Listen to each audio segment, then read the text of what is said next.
Did you know that over 60% of native English speakers regularly make at least one basic grammar mistake in their daily writing?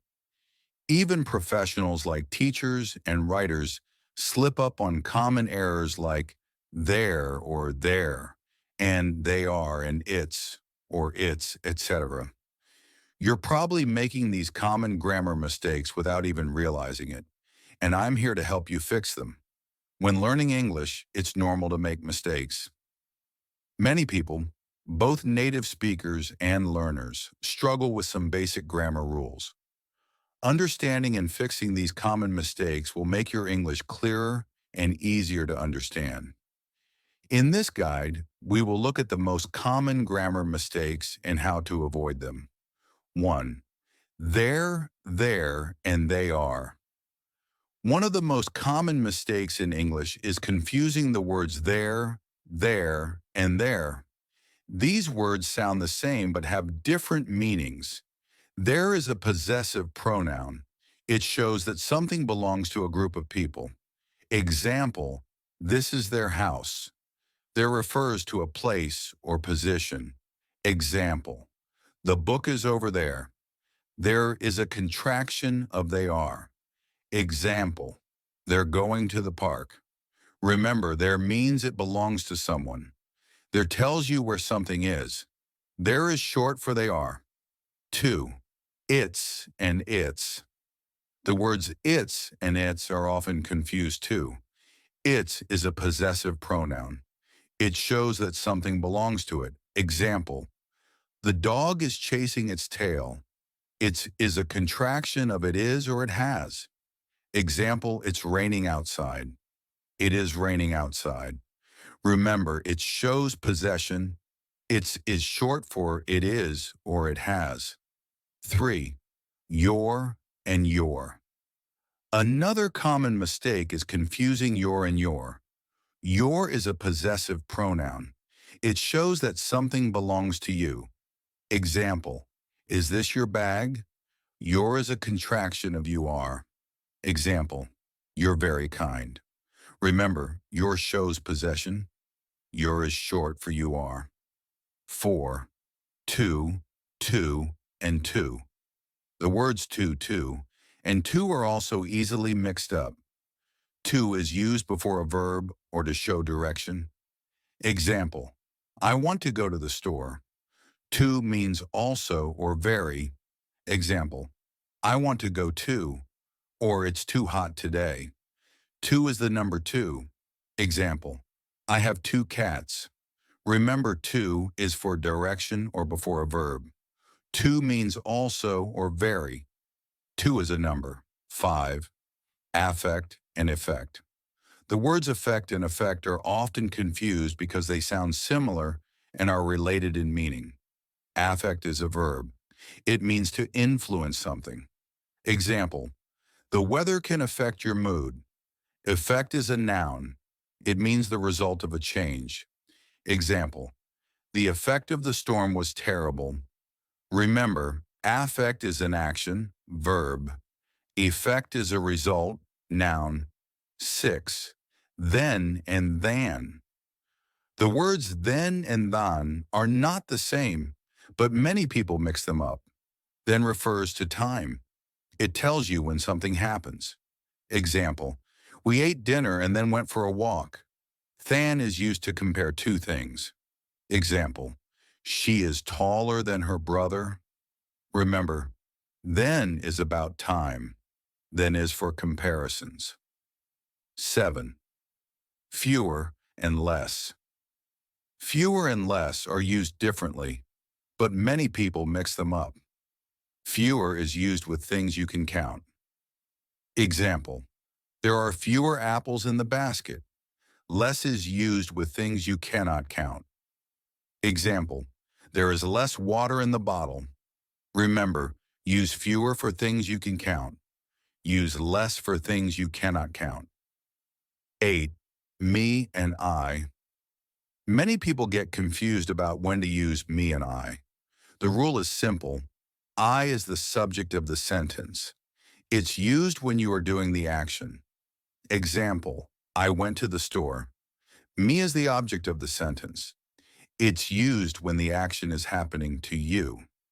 Example, she gave the book to me. A quick tip.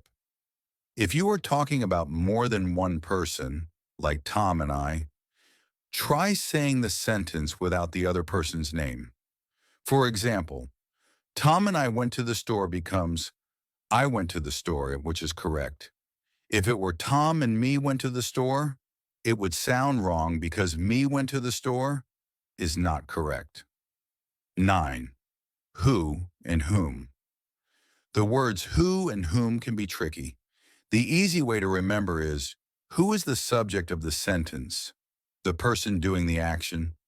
Example, who is coming to the party? Whom is the object of the sentence? The person receiving the action. Example, to whom should I give this book? A simple trick is to replace who or whom with he or him. If he fits, use who. If him fits, use whom. For example, who is coming? He is coming, so use who. Whom did you see? I saw him, so use whom. 10. Farther and further. Many people think farther and further are the same, but they have different uses. Farther is used for physical distance. Example, he ran farther than me. Further is used for non-physical things, like time or ideas. Example, we need to discuss this further. Remember, use farther for physical distance. Use further for ideas or time. 11. Lay and lie. The words lay and lie are often confused. Here's the difference. Lay is a verb that means to put something down. It needs a direct object, something that is being laid down. Example, I lay the book on the table. Lie is a verb that means to rest or recline. It does not need a direct object.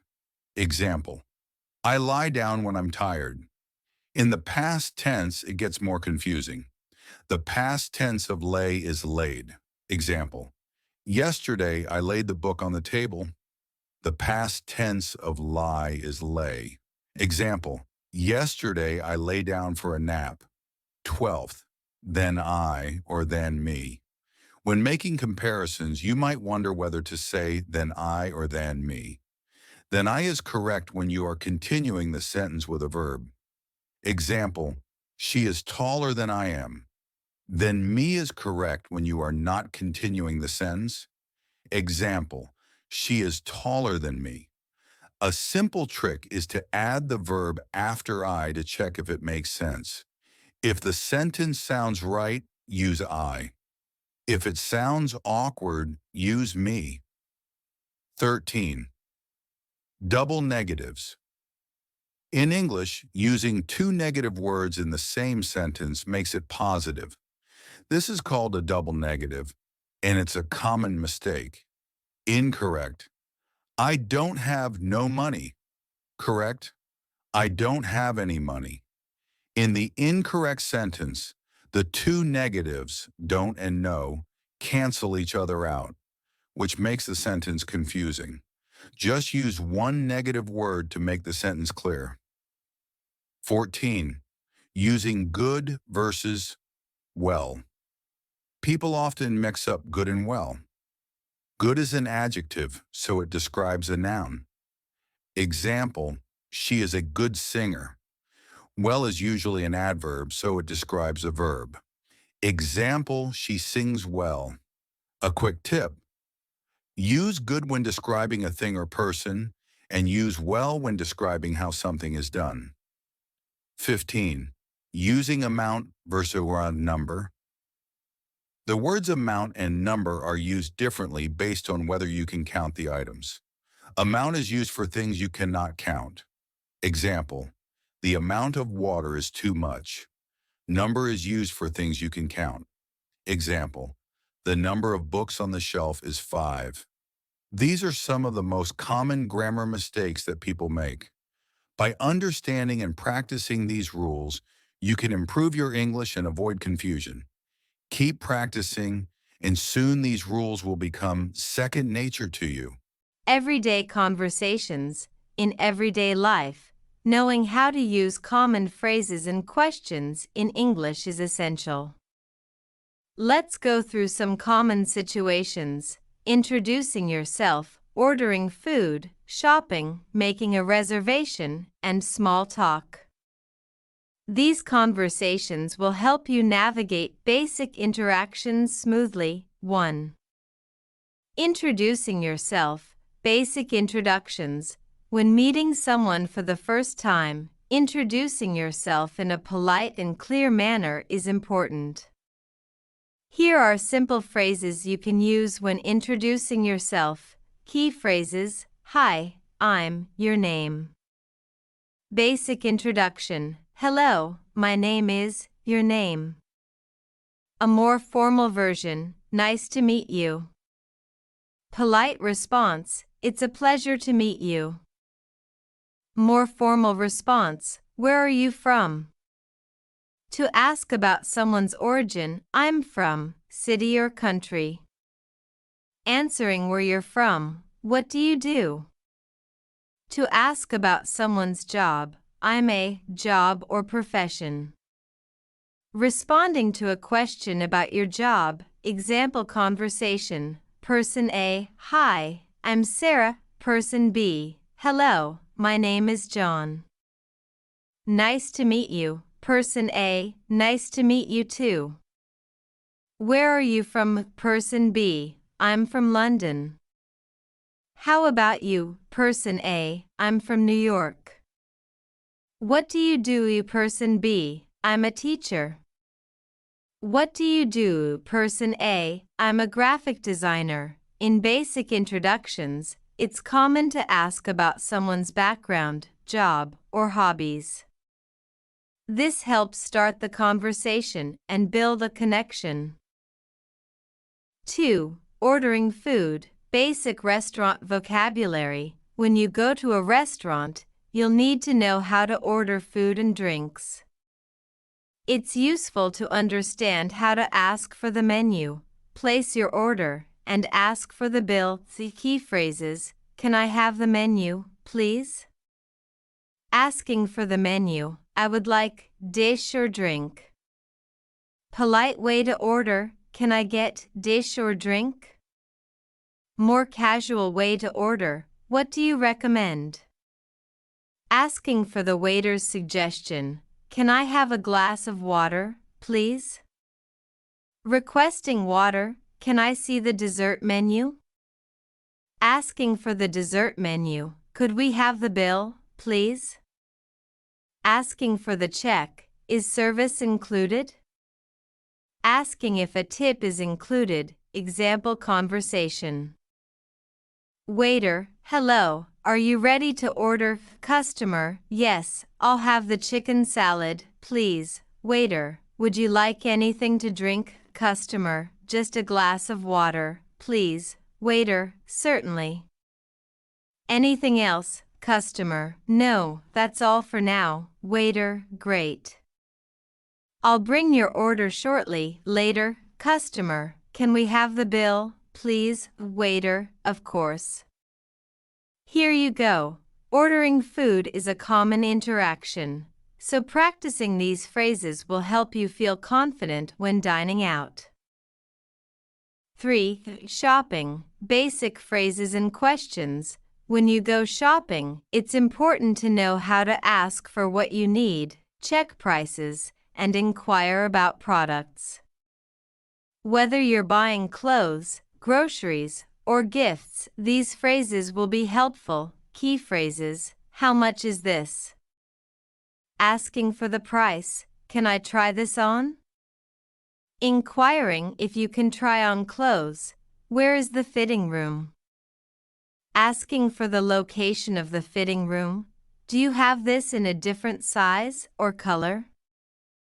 Checking for other options: I'm looking for product. Asking for a specific item: Is this on sale? Asking if the item is discounted: Can I pay by card? Asking if you can use a card to pay: Do you offer a refund or exchange? Inquiring about the return policy. Example conversation. Customer, excuse me, how much is this sweater? Salesperson, it's $50. Customer, do you have it in a medium? Salesperson, let me check. Yes, we have it in medium. Customer, great. Can I try it on? Salesperson, sure.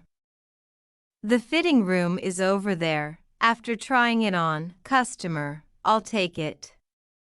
Can I pay by card? Salesperson, yes, we accept cards. Shopping conversations are straightforward, and these phrases will help you get what you need while shopping. 4. Making a reservation, hotel, restaurant, or appointment. Making reservations is essential when planning to go to a restaurant, stay at a hotel, or schedule an appointment. These phrases will help you navigate the process smoothly. Key phrases for a restaurant reservation. I'd like to make a reservation for number, people. Reserving a table. What time is your next available table? Asking for availability. Can I reserve a table for time? Asking for a specific time. Do you have outdoor seating?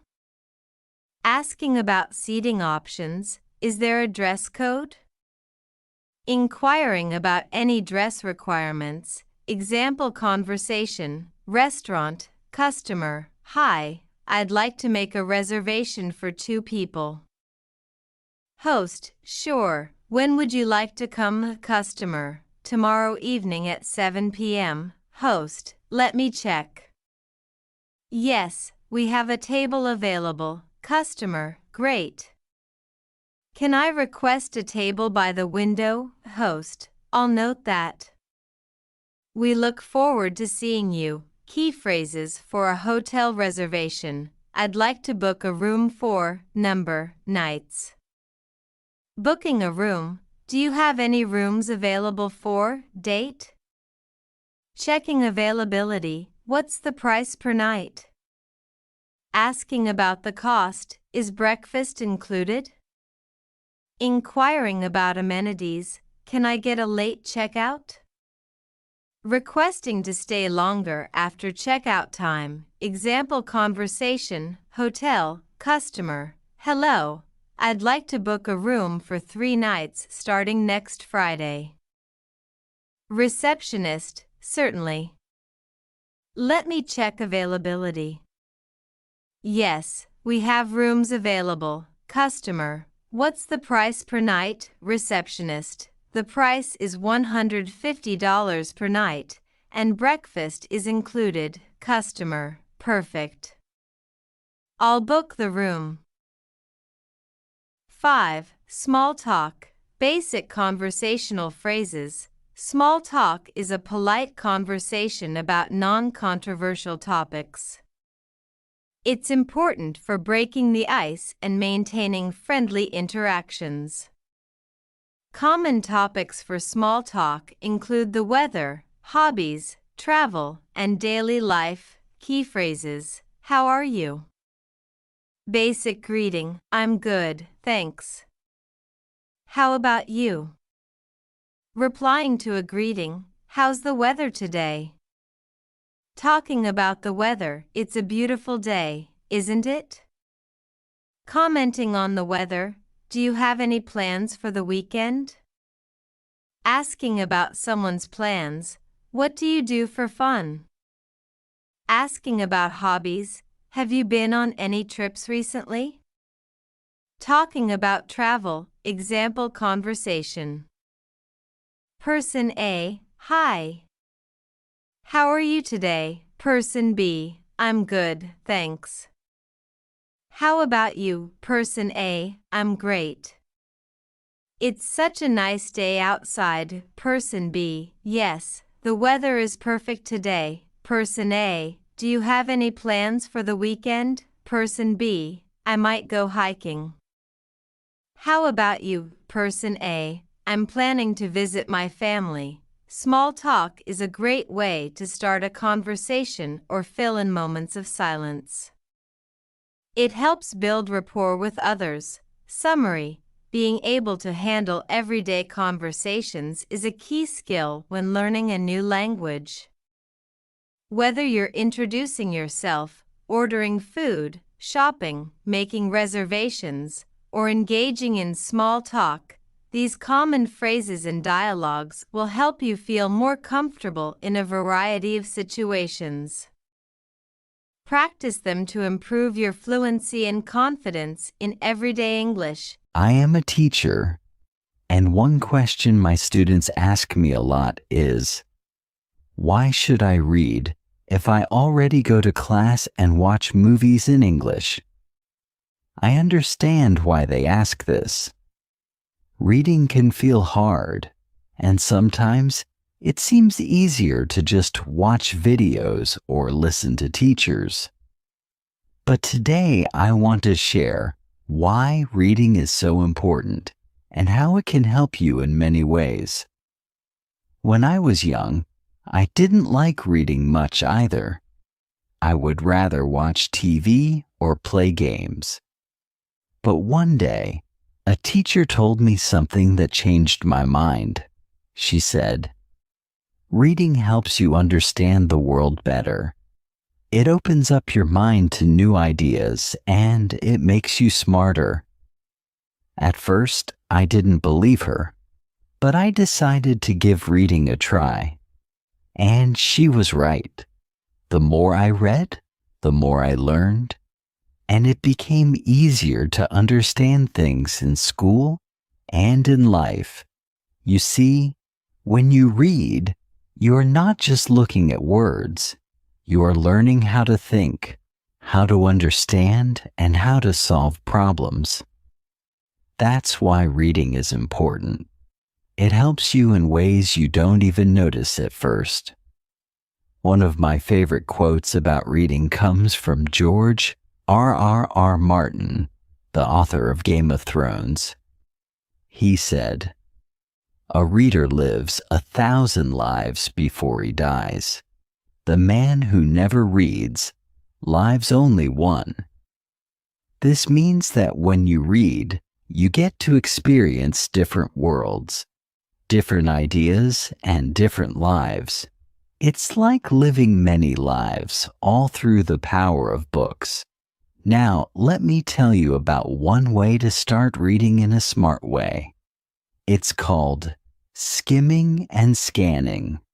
Skimming means reading quickly to get the main idea of a text. Scanning means looking for specific information, like dates or names. These two techniques help you read faster and focus on what's important. Skimming. Let's say you have a long chapter to read, but you don't have much time. Skim the chapter by reading the first and last sentence of each paragraph. This gives you a general idea of what the text is about. Scanning. If you need to find one piece of information, like a date or name, don't read everything. Instead, scan the text, looking for keywords or numbers. This saves you time and helps you find what you need quickly. These techniques are really helpful when you have a lot of reading to do, but need to focus on what's most important. I remember a student once telling me, "I don't have time to read long books," but I told him, "You don't have to read every word to learn from reading. Use skimming and scanning, and you'll still learn a lot." He tried it, and soon he was reading more than ever before. Reading is not just about school or tests. It's about learning how to think and understand the world, and that's why it's so important. Even if you think you don't like reading, give it a chance. You might find out that you enjoy it more than you thought. In the last part, we talked about why reading is important. Now, let's talk about one of the biggest benefits of reading, vocabulary. Many students tell me, I don't understand many words in English. This is normal. But do you know the best way to learn new words? Reading. When you read, you come across new words all the time. These words are in sentences, so you can often guess their meaning without needing a dictionary. Over time, you will learn more and more words, and this makes understanding English much easier. Let me tell you a story about one of my students. His name was Mark. Mark struggled a lot with speaking in English. He knew a few words, but he didn't have enough vocabulary to have a conversation. He would often say, I can't find the right words to say what I mean. I told him, Mark, you need to start reading more. He didn't believe me at first. He thought speaking was the only way to get better at English. But I explained that reading helps you learn words in context, and that would make his speaking better too. So, Mark started reading. He didn't choose long books. He started with short stories and articles. Every day he read for 20 minutes. At first, he didn't understand many words, but I told him to be patient and to keep going. After a few weeks, he started to notice something. He could understand more words. And soon, he was able to use those words in conversation. Mark's story shows how reading can help you build a strong vocabulary. When you read, you learn new words, phrases, and expressions without even trying. It's one of the easiest ways to improve your language skills. Here's one of my favorite quotes about reading from Dr. Seuss, the famous children's author. He said, "The more that you read, the more things you will know. The more that you learn, the more places you'll go." This quote is so true. Reading not only helps you learn new words, but it also helps you discover new ideas and understand the world better. Now let's talk about another way to improve your English through reading. It's called reading aloud. This is when you read a book or article out loud instead of just in your head. Reading aloud helps you practice your pronunciation and makes you more comfortable speaking English. Another great way to improve your speaking and listening skills is by using shadowing.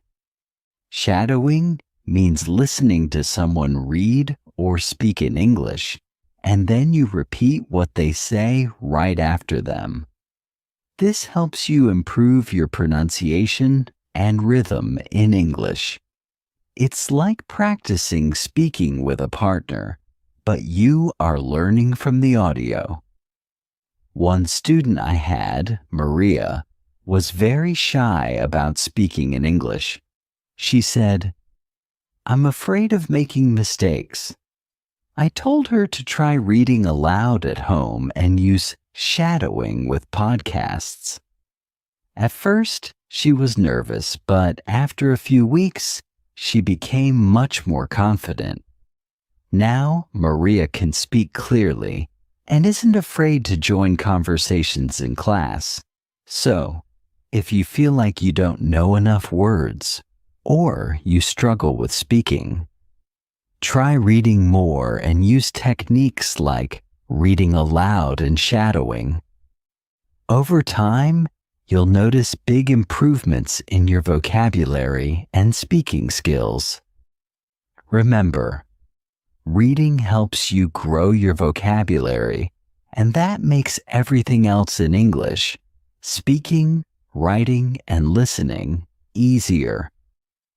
In the last part, we talked about how reading can improve your vocabulary and help you speak better. Now let's talk about something just as important: reading for fun. Many students think reading is only for studying or passing exams, but reading can be fun too. And when you enjoy reading, you learn faster and remember more. Let me tell you about a student I had named Lisa. Lisa didn't like reading. She thought it was boring and hard. She told me, "Why should I read when I can just watch movies or listen to music?" I understood her feelings. Reading seemed like work to her, and she wasn't interested in reading school textbooks. But I told her, "You don't have to read boring books. You can read anything you like." Lisa didn't believe me at first, but I encouraged her to try reading something fun, something she enjoyed. She loved adventure stories, so I gave her a simple adventure book with short chapters. After reading just a few pages, she came to me with a smile and said, "I actually like this. It feels like I'm in the story." From that day, Lisa started reading every day, not because she had to, but because she wanted to. That's the magic of reading for fun. When you enjoy what you're reading, it doesn't feel like work. It feels like an adventure. You can read comics, mystery stories, fairy tales, or even science fiction. Anything that makes you excited to turn the page. And here's the best part: you are learning without even realizing it. As you enjoy this story, your vocabulary grows, your understanding improves, and you start to think more in English. There's a famous quote by Joseph Addison that says, "Reading is to the mind what exercise is to the body." This means that just like exercise makes your body strong, reading makes your mind strong. The more you read, the more you exercise your brain, and the smarter you become. One of the best reading techniques to use when reading for fun is intensive reading. This means you read a story slowly and carefully, paying attention to every detail. You don't need to rush. The goal is to fully enjoy the story and understand it deeply. Another technique to use is reading in chunks. Instead of reading the whole book in one go, divide it into small sections. This makes it easier to follow the story, and it gives you time to think about what you've read before, moving on to the next part. Let me share a story about a boy named Max. Max didn't like reading at first, but he loved superheroes, so I suggested he read comic books. At first, he thought comics didn't count as real reading, but once he started, he couldn't stop. Max loved the pictures and the action-packed stories. And guess what? His English improved. He learned new words and expressions, and his reading skills got better every day. Max didn't feel like he was studying. He was having fun, and that made all the difference. When you read for fun, you're not just learning words. You're learning how to think, imagine, and create. Your mind gets stronger, and reading becomes something you look forward to. It doesn't matter what type of book you choose. What matters is that you enjoy it. There's another famous quote from Dr. Seuss that I love. You can find magic wherever you look. Sit back and relax. All you need is a book. This quote shows us that books are full of magic and excitement. You can go anywhere, meet anyone, and experience things you've never imagined, all from the pages of a book. If you're not sure where to start, think about what you love. Do you like adventure, fantasy, romance, or mystery? Start with a book that matches your interests. And remember, reading doesn't have to be serious. It can be light, funny, and full of fun. So, next time you feel like reading is boring, think again. Pick up a book you're excited about, and you'll see that reading can be an enjoyable adventure. Reading for fun is not just about learning. It's about enjoying the journey.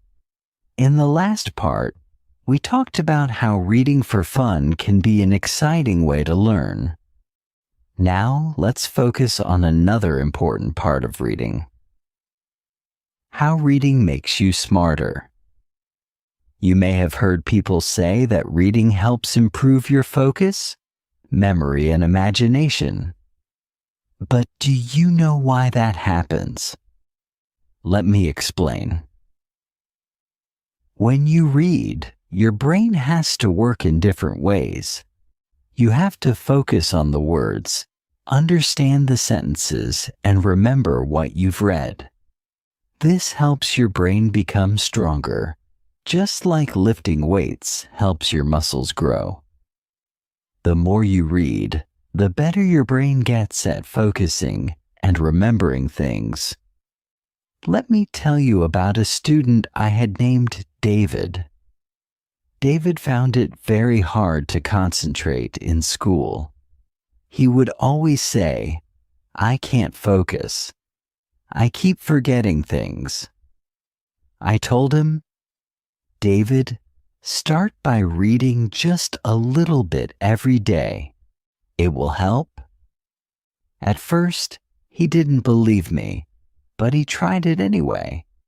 He started reading for just 10 minutes a day.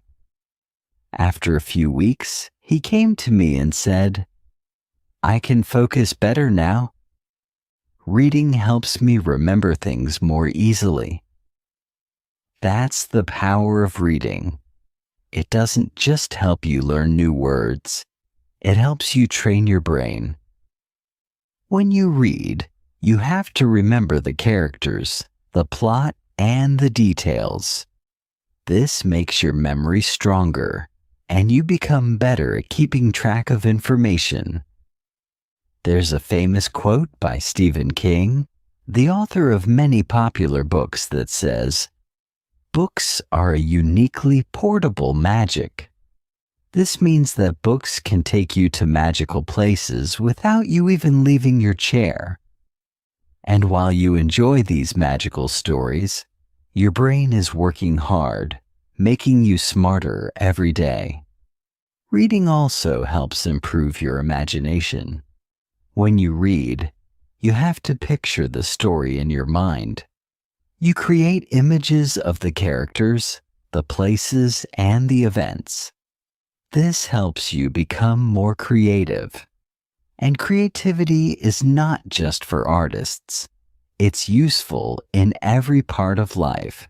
Whether you want to solve problems or come up with new ideas, creativity is important. Another technique that can help you while reading is called annotation. Annotation means making notes while you read. You can underline important sentences, write questions in the margins, or highlight new words. This technique helps you think more deeply about what you're reading, and it makes it easier to remember important details later. One of my students, Sarah, didn't understand why annotation was helpful. Her thought reading was just about going from one page to the next. But after I explained how making notes while reading helps you think more, she tried it. A week later, she told me, "Annotation helps me remember the most important parts of the story. I don't forget things as easily." Reading isn't just about understanding words. It's about thinking and learning. The more you engage with the text, the more you'll get out of it. Another benefit of reading is that it helps you become more creative and imaginative. When you read, you are entering new worlds, meeting new people, and experiencing new adventures. This helps you develop new ideas and become more creative in your own life. For example, many inventors, artists, and scientists were also big readers. They learned to think creatively because they read a lot. Let me share another quote, this time from Albert Einstein, who was one of the greatest scientists in history.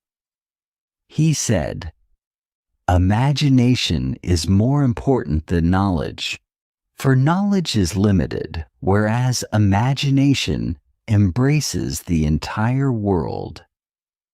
This means that while facts and knowledge are important, imagination is what truly helps you grow. Reading helps you develop that imagination. One more reading technique that can help you become smarter is called summarizing. After you finish reading a page or a chapter, try to summarize what you've read in just a few sentences. This helps you focus on the most important points and remember the key details. Summarizing helps you organize the information in your mind, making it easier to remember and understand. So, the next time you read a book, think about how it's helping you. It's not just about finishing the story. It's about becoming smarter, more creative, and better at focusing and remembering. Reading makes you stronger, both in your mind and in your imagination. In the last part, we talked about how reading makes you smarter and helps improve your focus, memory, and creativity. Now, let's talk about something just as important. Reading is the key to success. No matter what you want to do in life, reading will help you get there. Many successful people, leaders, inventors, and scientists, have one thing in common. They are all readers. They read to learn, to grow, and to understand the world better. Let me tell you why reading can open doors for you. When you read, you gain knowledge. You learn new facts, new ideas, and new ways of thinking. This knowledge helps you make better decisions in life. Whether you want to be a doctor, a teacher, a business owner, or anything else, the more you know, the better prepared you are. I once had a student named Jack. Jack didn't like school and didn't want to read. He thought he didn't need it. But one day, Jack told me he wanted to start his own business. I told him, "If you want to be a successful business owner, you need to start reading." Jack was surprised. "Why do I need to read to run a business?" he asked. I explained to him that reading would help him understand how businesses work, how to manage money, and how to make smart choices. Jack decided to give it a try. He started reading books about business, leadership, and success. Over time, he learned more about how to run a company, and he started feeling more confident. Eventually, Jack started his own small business, and it grew because of what he learned from reading. This is the power of reading. It gives you the tools you need to succeed. There's a famous quote by Margaret Fuller that says, "Today a reader, tomorrow a leader." This means that if you read today, you are preparing yourself to be a leader in the future. One of the best techniques to help you succeed through reading is goal setting. Set small goals for your reading. For example, decide to read 10 pages a day or one book a month. Setting reading goals will help you stay focused and motivated. Another way to use reading for success is to read books that inspire you. There are many biographies and success stories of people who have achieved great things. By reading their stories, you can learn from their experiences and get ideas for your own path to success. I had another student, Emily, who wanted to become a scientist. She loved learning about nature and animals, but she didn't know how to reach her goal. I gave her a book about a famous scientist who had discovered new species of animals. Emily was so inspired by the story that she decided to study harder and follow her dream. Today, she is studying biology in college and is on her way to becoming a scientist. One more reading technique that will help you succeed is critical thinking. When you read, don't just accept everything you see. Ask questions, think about what you're reading, and compare it with what you already know. Critical thinking helps you understand things better and prepares you to make smart decisions in life. Let me share one last quote from Barack Obama. "Reading is the gateway skill that makes all other learning possible." This means that reading opens the door to learning everything else. If you can read well, you can learn anything you want. When you read, you are not just learning new words or stories, you are preparing yourself for the future. Whether you want to be a doctor, a teacher, a business owner, or a leader, reading will give you the tools you need to succeed. Reading is your path to success. At the end of the day, success isn't about luck. It's about hard work, knowledge, and determination. And reading is the key that unlocks all of these things. The more you read, the more you know, and the more you grow. So remember, read today, lead tomorrow. Every book you pick up is a step towards your future success. The world is full of opportunities, and reading will help you find and take those opportunities. I am creating a detailed and thorough guide on English tenses in a simple and easy to understand way is an excellent approach to mastering them.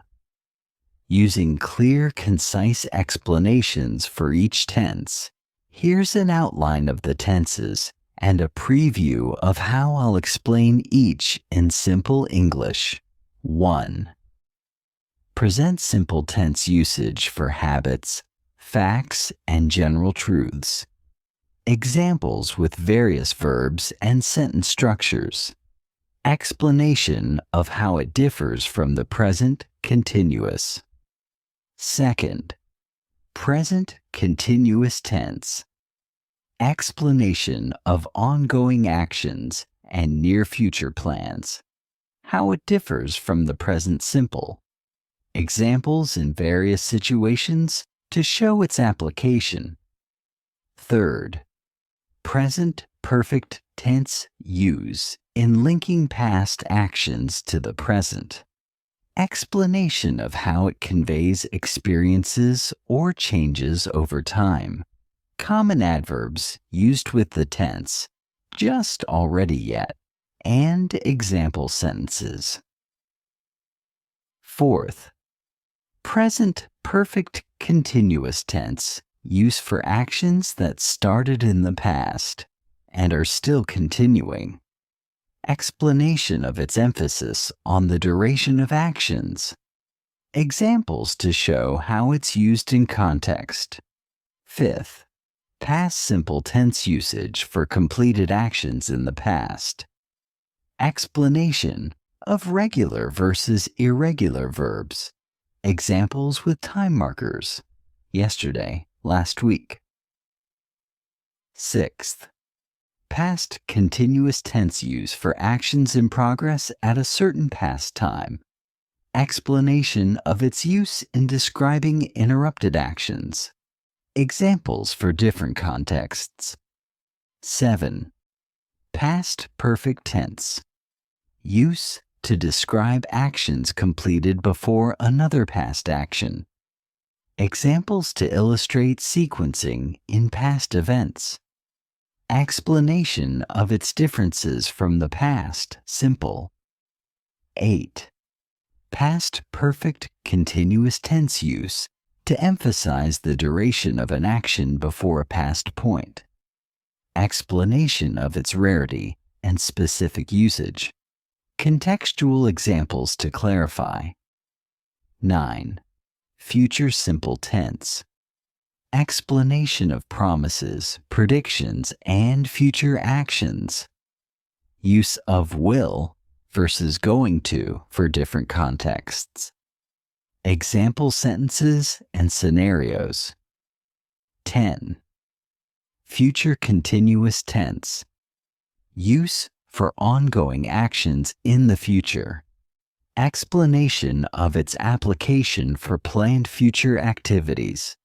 Examples to show future continuous in action. 11th. Future perfect tense. Use to describe actions completed before a future time. Explanation with examples of sequencing future events. Examples to clarify. 12th. Future perfect continuous tense use for actions. Continuing up until a future moment. Explanation with examples to illustrate duration. Contextual examples. Now let's dive into each section and explore them in detail. Here's a detailed look at the present tense, focusing on simplicity and clarity. The present tense has 4 main forms: present simple, present continuous, present perfect, and present perfect continuous. Each serves a different purpose, helping us describe actions or states that relate to the present in various ways. 1. Present simple tense. The present simple tense is used to describe general facts, habitual actions, and situations that are generally true. This tense does not indicate that something is happening at the moment of speaking. Instead, it represents actions that occur regularly or timeless truths. How it's used. Habitual actions. Actions done regularly, often, or on a schedule. For example, I walk to school every day. She drinks coffee every morning. General facts or truths. Statements that are universally true or facts about the world. For example, the Earth orbits the Sun. Water boils at 100 degrees Celsius. Permanent situations. Situations that are not expected to change soon. For example, he lives in New York. They work at a software company. Structure. Affirmative, positive, subject plus base form of the verb, add s or es for he, she, it. I eat breakfast at 7 a.m. She reads a book every evening. Negative. Subject do does not pull base form of the verb. I do not eat junk food. He does not like loud music. 3. Present perfect tense. The present perfect tense connects the past with the present. It's used to describe actions or situations that started in the past but have relevance to the present, or to describe life experiences without specifying when they happened. How it's used. Actions with present relevance describes actions that affect the present situation. For example, I have lost my keys. I still don't have them now. She has finished her homework. It's now complete. Life experiences. Used when we talk about experiences, but don't specify when they occurred. For example, they have traveled to Japan. He has met the president. Actions continuing up to now. Actions that started in the past and are still happening. For example, I have worked here for 5 years. She has lived in Paris since 2018. Structure. Affirmative. Subject plus. Have, check, has plus, past participle.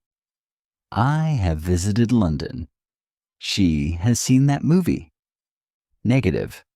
Subject to plus, have, has not, pun past participle. They have not eaten dinner yet. He has not called me. Question. Have, has hlum, subject to pl, past participle. Have you ever tried sushi? Has he finished the assignment? 4. Present perfect continuous tense. The present perfect continuous tense is used to describe actions that started in the past and continue up to the present. It often emphasizes the duration or the amount of time spent on the action. How it's used. Actions continuing until now. Emphasizes that an action started in the past and is still happening or just stopped. For example, I have been studying for 3 hours. I started 3 hours ago and am still studying or just stopped. She has been working here since June. Temporary activities. Used for activities that may not be permanent. For example, he has been sleeping on the couch for the past week. They have been using my car while theirs is being fixed. Structure. Affirmative, subject plus, have, has plus, been plus, verb, plus ing. I have been waiting for you. They have been practicing their music. Negative. Subject to plus, have, or has not, pl, been plut, verb, bon pl, ing. She has not been feeling well lately. We have not been using the car. Question. Have, has pl, subject bon pl, been pl, verb pl, ing. Have you been exercising regularly? Has he been watching TV all day? This is the present tense in depth, covering each form and providing examples to make it clear and simple. Are you ready to move on to the past tense? Now let's look at the past tense, which includes 4 main forms: past simple, past continuous, past perfect, and past perfect continuous. Each one helps describe actions or states that happened or were relevant at some point in the past. 1. Past simple tense. The past simple tense is used to describe actions or events that were completed in the past. It is the most common way to talk about the past and is often used with specific time markers to indicate when something happened. How it's used. Completed actions. Actions that happened once or multiple times in the past. For example, I visited my grandparents last weekend. She watched the movie twice. Series of past events. A sequence of actions that occurred in the past. For example, he came home, ate dinner, and went to bed. They packed their bags, left the hotel, and caught a taxi. Past habits or routines. Used for actions that were done regularly in the past, but are no longer done. For example, I walked to school every day when I was a child. 3. Past perfect tense. The past perfect tense is used to show that one action happened before another action in the past. This tense is often used to clarify the order of past events. How it's used. Actions completed before another past. Action describes an action that was finished before a second action in the past. For example, I had eaten dinner before they arrived. She had finished her homework before the show started. Cause and effect in the past.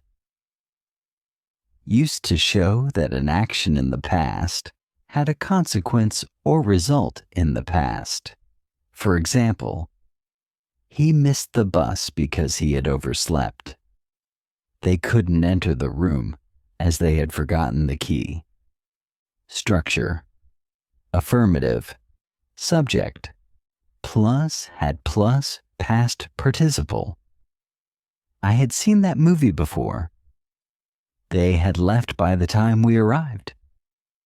Negative. Subject plus had not past participle. She had not completed her assignment. We had not heard the news. Question. Had plus, subject plus past participle? Had you eaten before you came? Had they left before the storm? Fourth past. Perfect continuous tense. The past perfect continuous tense describes an action that started and continued up to a point in the past. It often emphasizes the duration of the action, particularly when it was ongoing for a period. How it's used. Actions continuing. Up to another past. Action shows that an action was ongoing and led up to another past moment. For example, I had been working on the project for 3 hours when they called. She had been waiting for over an hour when he finally arrived.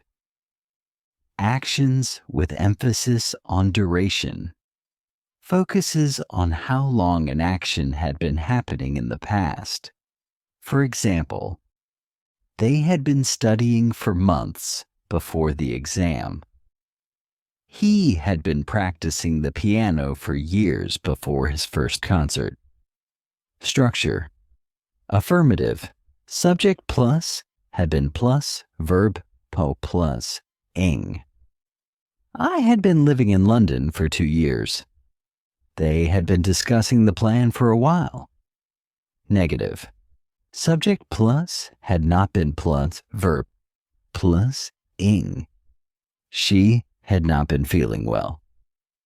We had not been expecting him to arrive. Question. Had plus, subject plus, been plus, verb plus, ing. Had you been waiting for long? Had they been working all night? This concludes the past tense in depth. detailing each form with examples to show the different ways it is used. If you're ready, we can move on to the future tense. Let's explore the future tense, which includes future simple, future continuous, future perfect, and future perfect continuous. These tenses help describe actions or events expected to occur in the future, each with a specific focus. 1. Future simple tense. The future simple tense is used for decisions, promises, predictions, and actions planned for the future. It's the most common way to talk about future actions or events. How it's used. Predictions. Used when predicting something based on no specific evidence. For example, it will rain tomorrow. She will win the contest. Decisions made at the moment of speaking. Used when we decide something as we speak. For example, I'll answer the phone. We'll take the next bus. Promises and offers. Often used for making promises or offers. For example, I'll help you with your homework. They will come to the party. Structure. Affirmative. Subject plus will plus base form of the verb. I will travel to France next year. They will visit us soon. Negative. Subject apela will not, won't, pumblebla's base form of the verb. He will not go to the meeting. We won't eat dinner late. Question. Will plus subject plus base form of the verb. Will you call me later? Will they join us for lunch? 2. Future continuous tense. The future continuous tense describes actions that will be in progress at a certain future time. It's often used for planned events or to show that an action will occur over time in the future. How it's used. Actions in progress at a future time. Describes an action happening at a specific future time. For example, this time tomorrow, I will be flying to New York. They will be working on the project all day. Planned future actions.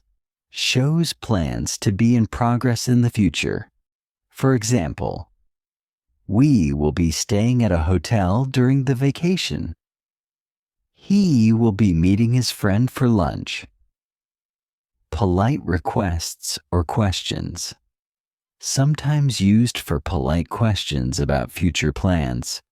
For example, will you be using the car tomorrow? Will she be attending the meeting? Structure. Affirmative. Subject plus will be plus verb plus ing. I will be watching TV tonight. They will be practicing for the concert. Negative. Subject umbrines will not be pl, verb puis pln, ing. She will not be coming to the event. We won't be using the car tomorrow. Question. Will plus subject plus be plus verb plus ing?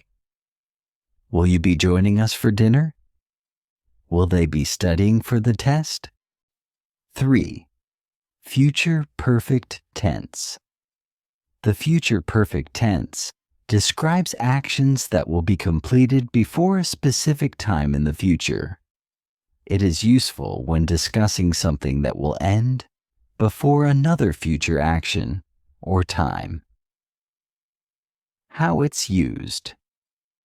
Actions completed before a future time. Used to show actions that will finish before a specific time in the future. For example, by next month, I will have finished the book. They will have completed their work by 5 p.m. expressing expectations for the future. Sometimes used to discuss expectations for what will be done by a future time. For example, she will have learned to drive by the end of summer. He will have saved enough money by next year. Structure. Affirmative. Subject plus will have plus past participle. I will have graduated by June. They will have moved to a new city by then. Negative. Subject plus will not have plus past participle. She will not have finished her work by noon. We won't have saved enough money by then. Question. Will plus subject plus have plus past participle? Will you have completed the project by tomorrow? Will they have arrived by the time we get there? 4. Future perfect continuous tense. The future perfect continuous tense is used to describe actions that will have been happening for a certain period by a future time. It often emphasizes the duration of an action up to a specific future point. How it's used. Emphasizing duration in the future. Shows how long an action will have been going on by a specific future time.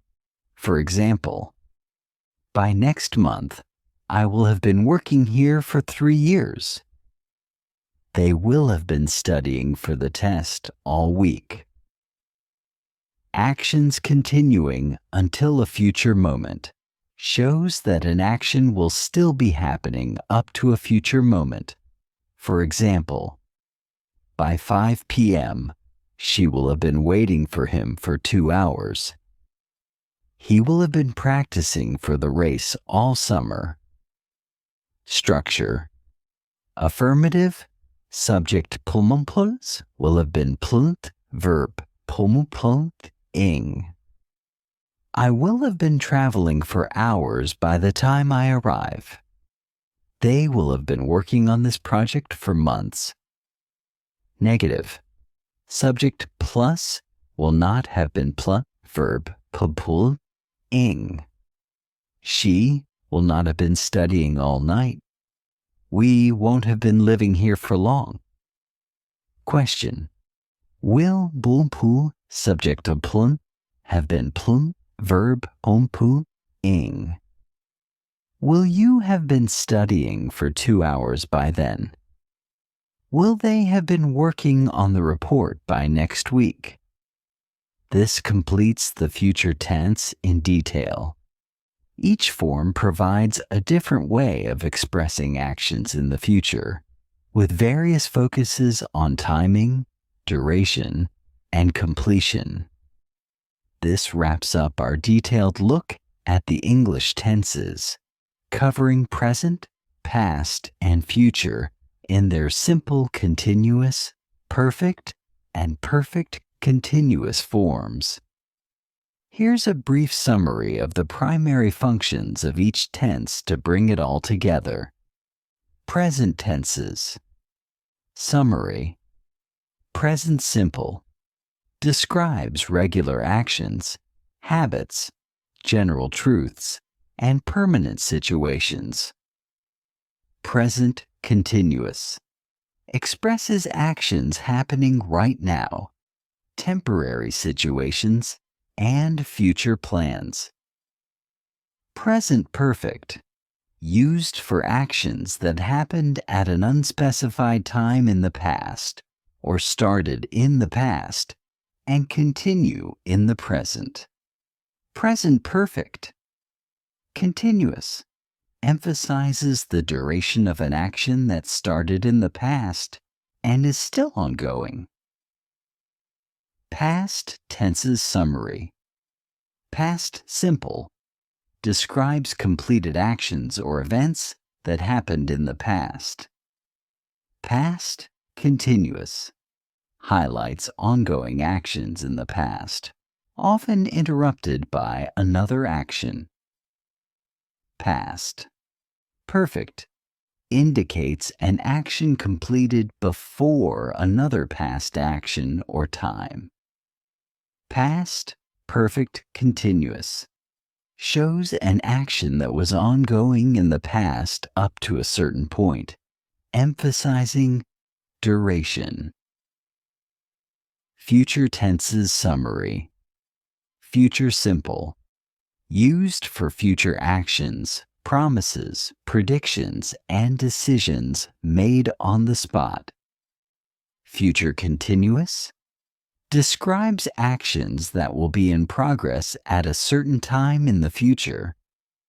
Future perfect highlights actions that will be completed by a specific future time. Future perfect continuous emphasizes the duration of an action up to a specific future moment. With this guide, you now have a deep understanding of each tense in English.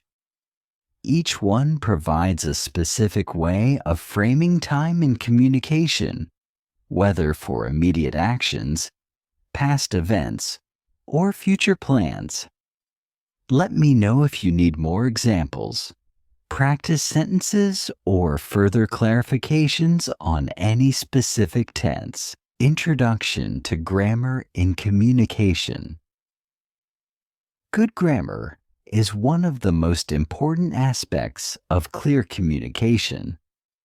When we talk to others, write an email, or give a speech, the grammar we use can make our message more understandable and professional. However, grammar can be confusing for beginners. This essay will explain simple grammar tricks that can help anyone communicate more clearly. Part 1. Sentence Structure. The importance of simple sentences. Simple sentences are the easiest to understand. They have a subject, a verb, and sometimes an object. For example, she reads a book. A basic sentence like this can communicate a lot without being complicated. Using simple sentences can help make your point clear and avoid confusion. 2. Avoiding long sentences. Long sentences with many clauses can confuse readers. For beginners, it is better to use short sentences and avoid complex structures.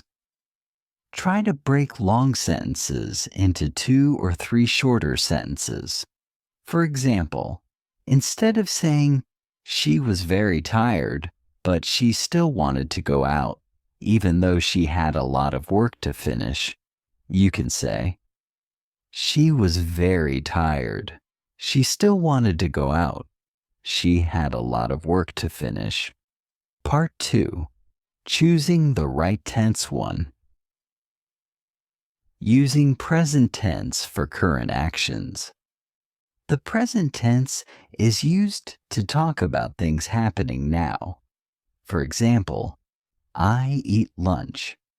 This tense is easy to understand and helps the reader or listener know that the action is happening now. 2. Using past tense for completed actions. When you talk about something that has already happened, use the past tense. For example, I ate lunch.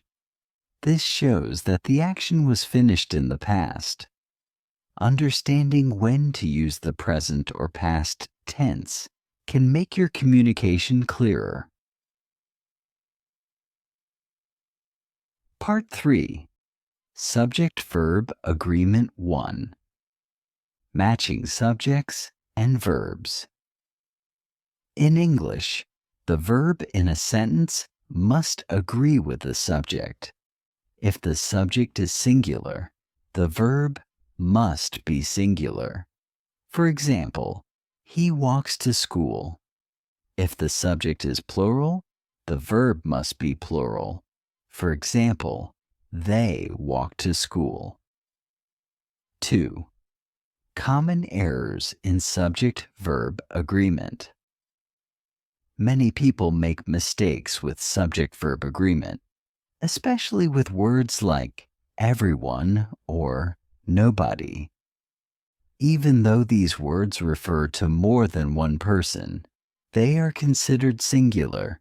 So we say, everyone is happy, not everyone are happy.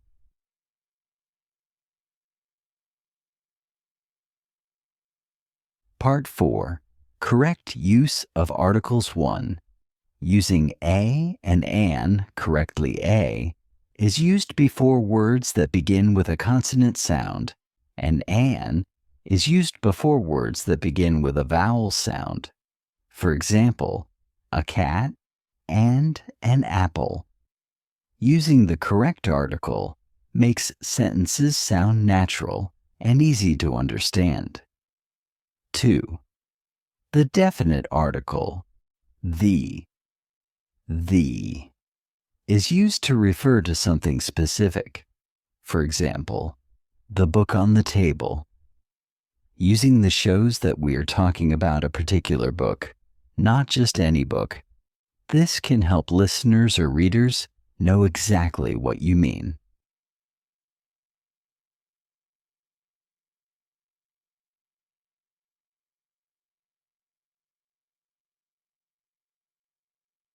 Part 5. Punctuation for Clarity 1. Using periods to end sentences, periods signal the end of a thought. When a sentence ends, a period tells the reader to pause before moving to the next idea. This makes writing easier to read. 2. Using commas for pauses. Commas can separate ideas within a sentence. For example, in the sentence, after dinner, we went for a walk. The comma helps break the sentence into clear parts.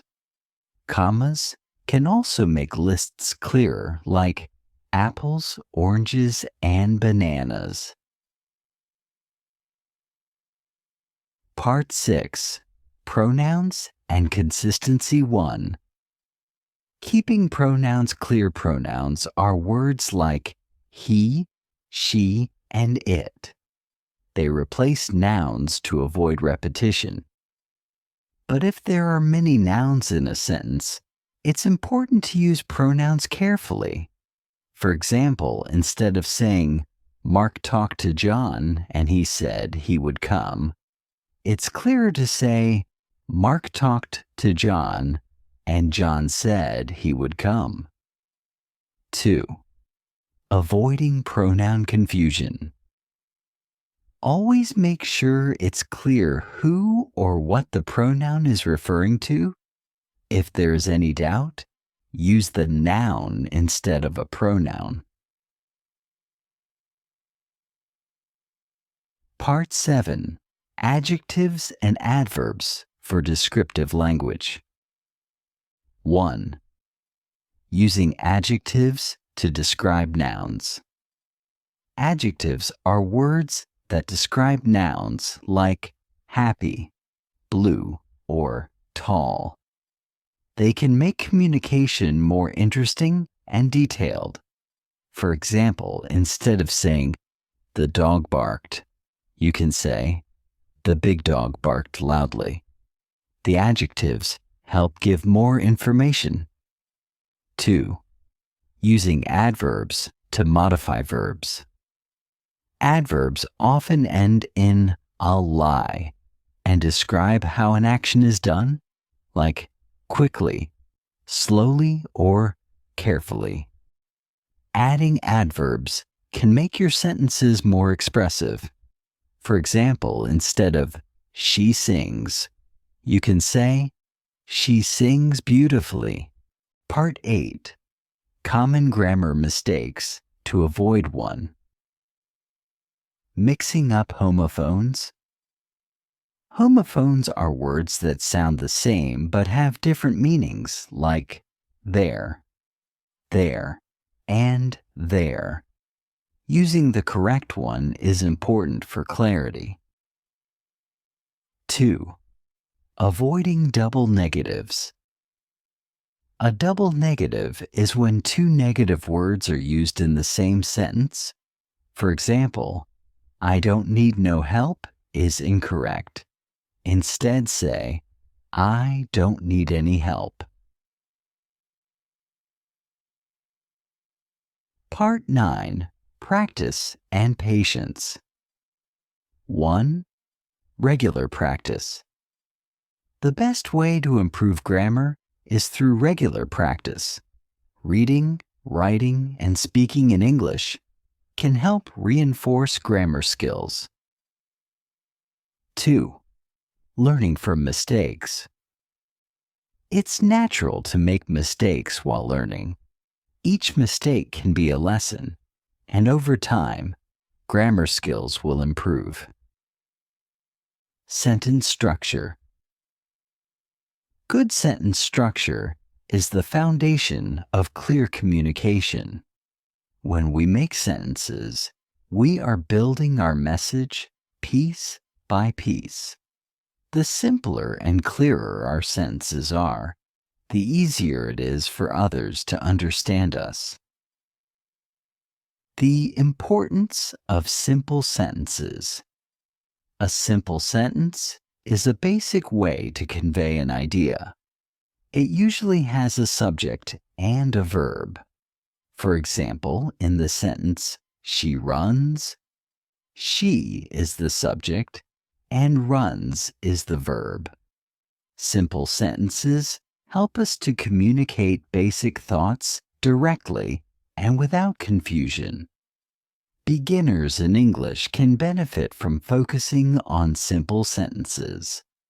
They are easy to create and understand. Using simple sentences can also help keep the reader's attention. In longer, complex sentences, it is easy to lose the main idea. For example, instead of saying, although she was very tired after a long day, she decided to cook a big dinner for her friends. You can break this into two sentences. She was very tired after a long day.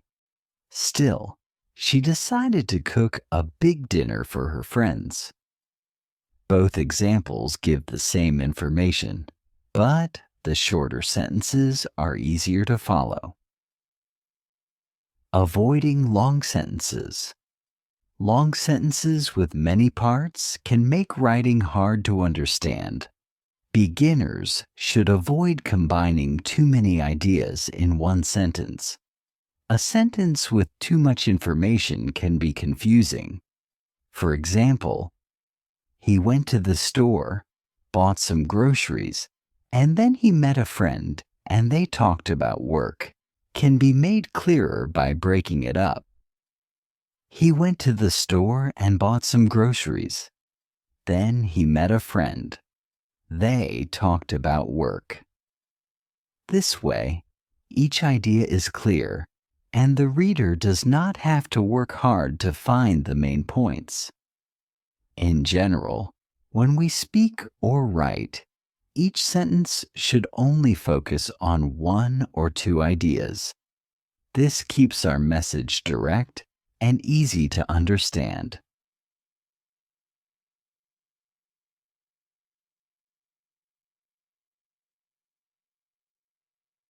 Pronouns and consistency pronouns are words that replace nouns to avoid repetition. Examples include he, she, it, they, and we. Pronouns make sentences shorter and easier to read, but they must be used carefully. Avoiding pronoun confusion pronouns should be clear in meaning. For example, in the sentence, John told Bill that he would call him, it is hard to know who he and him refer to. To avoid confusion, you could say, John told Bill that John would call him. Using clear pronouns, makes communication smooth and avoids misunderstandings. Adjectives and adverbs for descriptive language.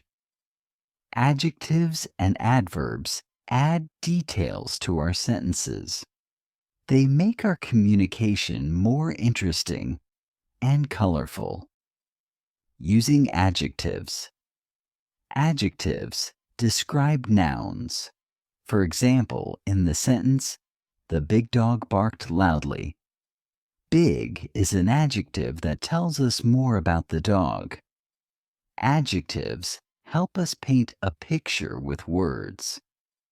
Using adverbs describe verbs. They often end in lie and tell us how something happens. For example, in "She sings beautifully." Beautifully is an adverb that describes how she sings. Adverbs make sentences more detailed and expressive. Common grammar. Mistakes to avoid learning English includes avoiding common mistakes. Here are some tips. Mixing up homophones. Homophones are words that sound the same but have different meanings, like there, and there. Using the wrong word can make your sentence confusing. For example, "They're going to their house over there" uses all three correctly. Avoiding double negatives. A double negative is when two negative words are used together, like "I don't need no help." In English, this means the opposite of what you intend. Instead, say, "I don't need any help." By paying attention to these common mistakes, we can improve our grammar.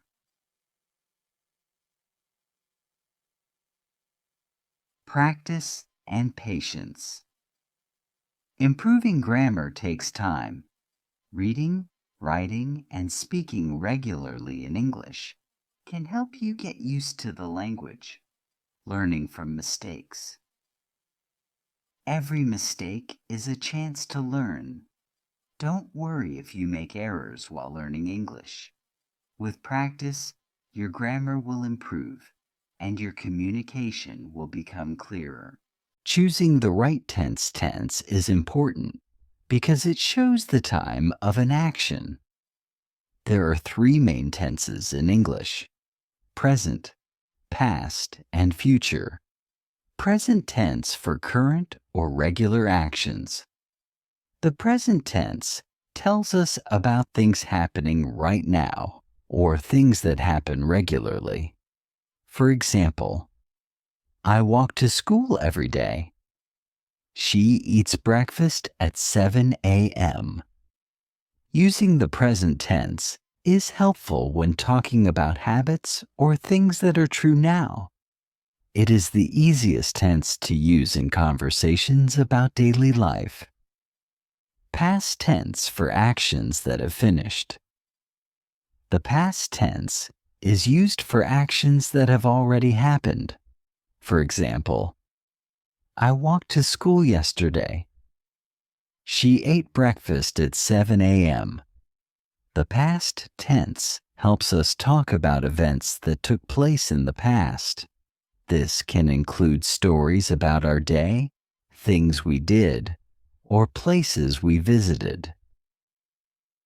Future tense for actions that will happen. Later. The future tense tells us about things that will happen in the future. For example, "I will walk to school tomorrow." "She will eat breakfast at 7 a.m." The future tense helps us talk about plans, dreams, and things we expect to happen. For example, "I will meet my friend next week" shows that you have a plan for the future. Tense practice. using each tense by talking or writing about 1. What you are doing now, present. 2. What you did yesterday, past. 3. What you will do tomorrow, future. This will help you become comfortable with each tense. Pronouns and consistency pronouns are words that replace nouns like he, she, it, and they. Pronouns help us avoid repeating the same noun over and over, making sentences shorter and easier to read. Keeping pronouns clear. It's important to make sure that the pronoun clearly refers to the correct noun. For example, in the sentence, Mark gave John his book. It is not clear whose book it is. Is it Mark's book or John's book? A clear sentence would be, Mark gave John John's book, or Mark gave his book to John. Clear pronoun use helps avoid confusion in sentences. It's especially important when there are multiple people or things in the same sentence. Practicing with pronouns. Try writing sentences with pronouns and check if it is clear who or what each pronoun refers to. For example, Sarah lost her phone. The students found their seats. This exercise will help you use pronouns correctly. Adjectives and adverbs for adding detail. Adjectives and adverbs add color and detail to sentences. They help make sentences more interesting by giving extra information about nouns and verbs. Using adjectives describe nouns. They tell us more about a person, place, or thing. For example, the red car is fast. She has a beautiful dress. Using adjectives makes sentences more vivid. Instead of just saying, the car is fast, we can say, the red car is fast, which gives more detail about the car. Using adverbs describe verbs and often end in le. They tell us more about how, when, or where something happens. For example, he runs quickly. She speaks softly. Adverbs add depth to sentences by explaining how an action is done. Instead of just saying, he runs, we can say, he runs quickly, which gives more information. Practicing with adjectives and adverbs. Describe different objects or actions around you using adjectives and adverbs. For example, the tall tree, a soft pillow, or she walked slowly. This exercise will help you add detail to your sentences, making your communication richer and more expressive. Avoiding common grammar mistakes. Even with practice, we can still make grammar mistakes. Some mistakes are very common, and knowing about them can help us avoid them. Homophones, words that sound the same. Homophones are words that sound the same but have different meanings and spellings. Examples are there, and there. Using the wrong word can make your sentence confusing. For example, their car is blue, possessive, meaning it belongs to them. There is a car, shows location. They're going to the store. They are. Practicing homophones helps avoid these common mistakes. Double negatives. A double negative is when two negative words are used together, like, I don't need no help. In English, double negatives are usually incorrect because they mean the opposite. Instead, say, I don't need any help. Practicing common mistakes. To avoid these mistakes, practice sentences with homophones and avoid using double negatives. For example, they're happy with their new home over there.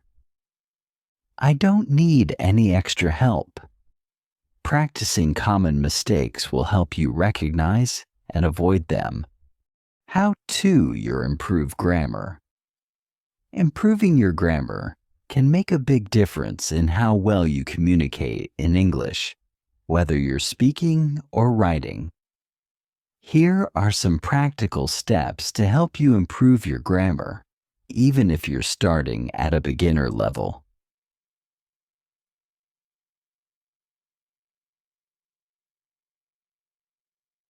One, read regularly. Reading in English helps you see correct grammar in action. Start with simple books, articles, or even children's stories, which often use basic, clear sentences. As you read, pay attention to sentence structure, verb tenses, punctuation, and how different types of sentences are formed. Make a note of any new words or phrases you come across and try to understand how they fit into the sentence. 2. Listen to native speakers. Listening to native English speakers, either in person or through media, movies, podcasts, news, etc., helps you understand natural grammar usage. Notice how they form sentences, use tenses, and follow subject-verb agreement. Listening often will help you pick up correct patterns and improve your understanding. Start with content at a beginner level, like simple podcasts or children's TV shows, and gradually move to more complex content as you improve.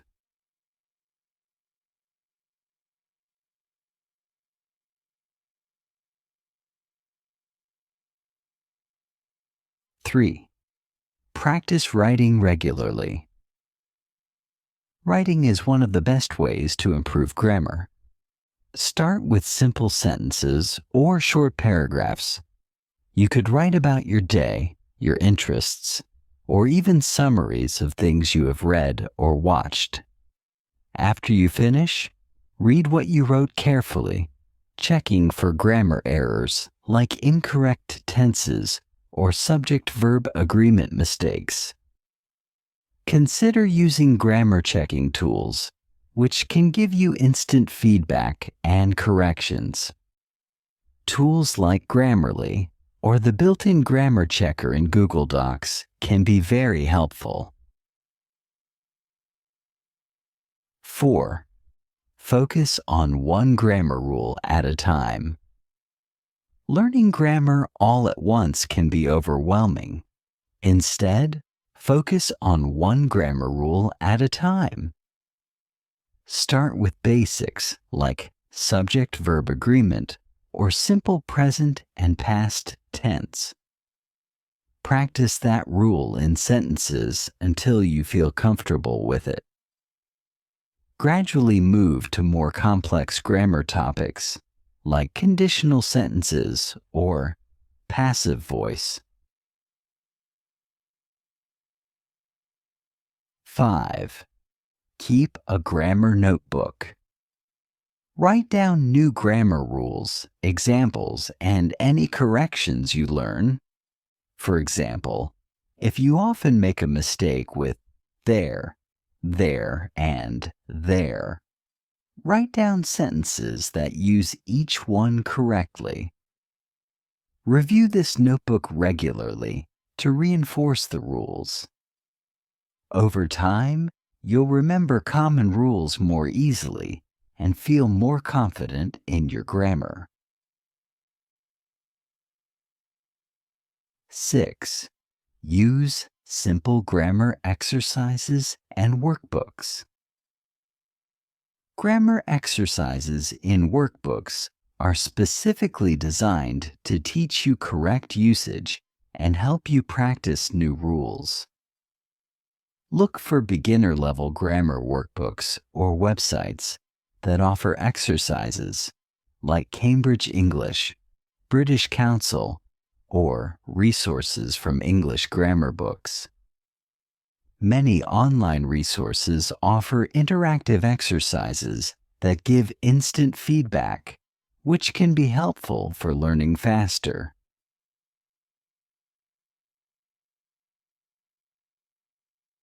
7. Practice speaking with others. Practicing grammar in conversation helps you become more comfortable with it. Try to find someone you can practice speaking English with, friends, language exchange partners, or even online language communities. If you make a mistake, don't worry. You can learn from it. Speaking also helps you get used to forming sentences naturally and noticing grammar patterns. 8. Learn common grammar mistakes and avoid them. Some grammar mistakes are very common, like confusing its and its, or mixing up verb tenses. Learning about these common errors can help you be more careful and avoid them.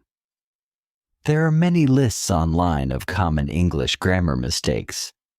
Familiarizing yourself with these can improve your grammar faster, since you'll know what to watch out for. 9. Use grammar apps and online resources. Many apps like Duolingo, HelloTalk, and Grammarly offer grammar lessons and exercises specifically designed for English learners.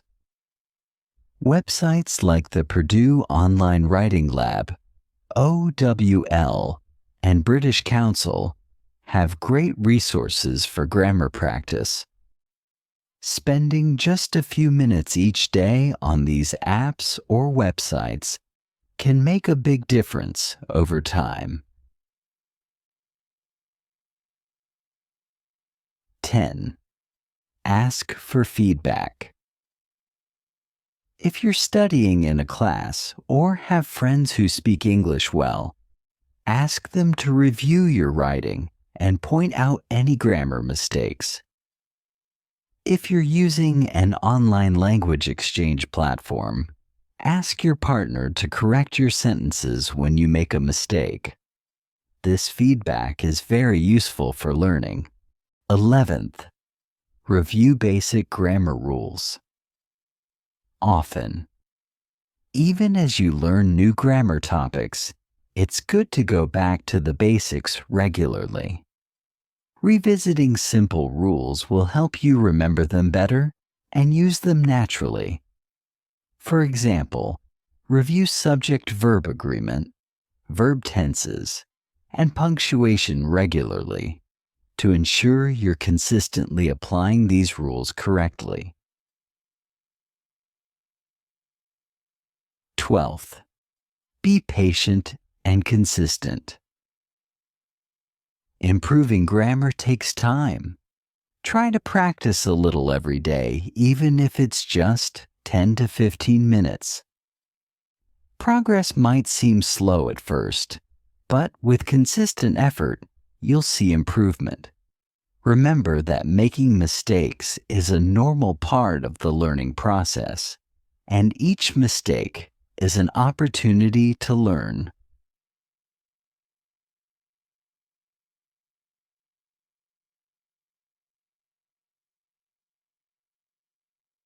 '13. Try grammar games and quizzes. Many websites and apps offer fun grammar quizzes and games that can make learning more enjoyable.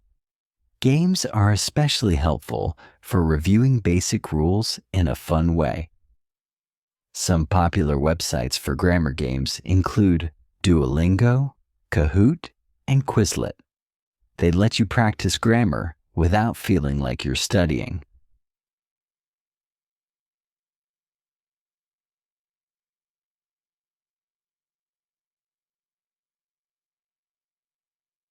(14) Learn with examples. Seeing grammar rules in sentences helps you understand how they work. For example, if you are learning about past tense, look at example sentences.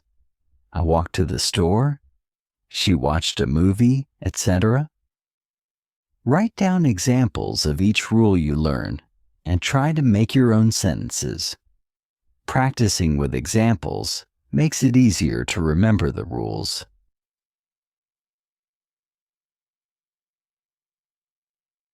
(15) Watch English content with subtitles.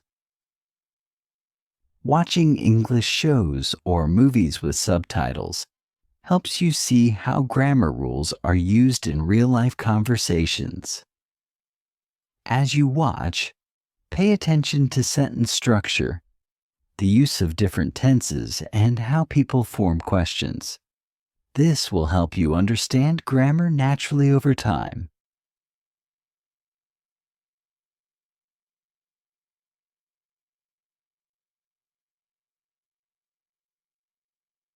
(16) Practice verb tenses separately. Verb tenses can be challenging, so practicing each tense separately helps. Start with the present tense, then move to past and future tenses, and practice forming sentences with each.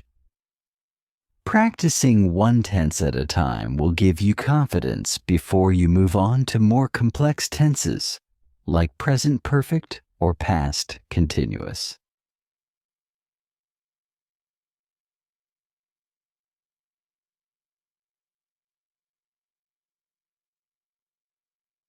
(17) Break down complex sentences. If you find a complex sentence in English, try breaking it down into smaller parts. Understanding each part of a sentence helps you learn how different grammar elements work together. For example, he went to the store because he wanted to buy milk can be broken down into two parts. He went to the store and he wanted to buy milk. This helps you see how each part connects.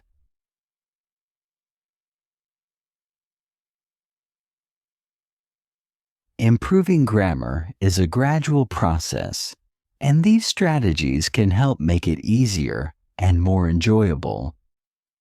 With consistent practice, patience, and a willingness to learn from mistakes, you'll see steady progress. Good grammar will help you communicate more clearly and confidently in English, enhancing both your written and spoken skills. Hello. Today we're going to talk about quick and easy grammar tips to help you sound more like a native speaker. If you want your English to sound smooth, natural, and fluent, these hacks are perfect for you. Remember, each tip is simple and short. You don't have to know everything to start using these tips. Just keep practicing, and soon you'll see that your English sounds more confident and natural. Let's get started. First, let's talk about contractions. Native speakers use contractions all the time. Contractions are when we shorten two words into one. For example, I am becomes I'm. You are becomes your. They are becomes their. Contractions make sentences shorter and more natural.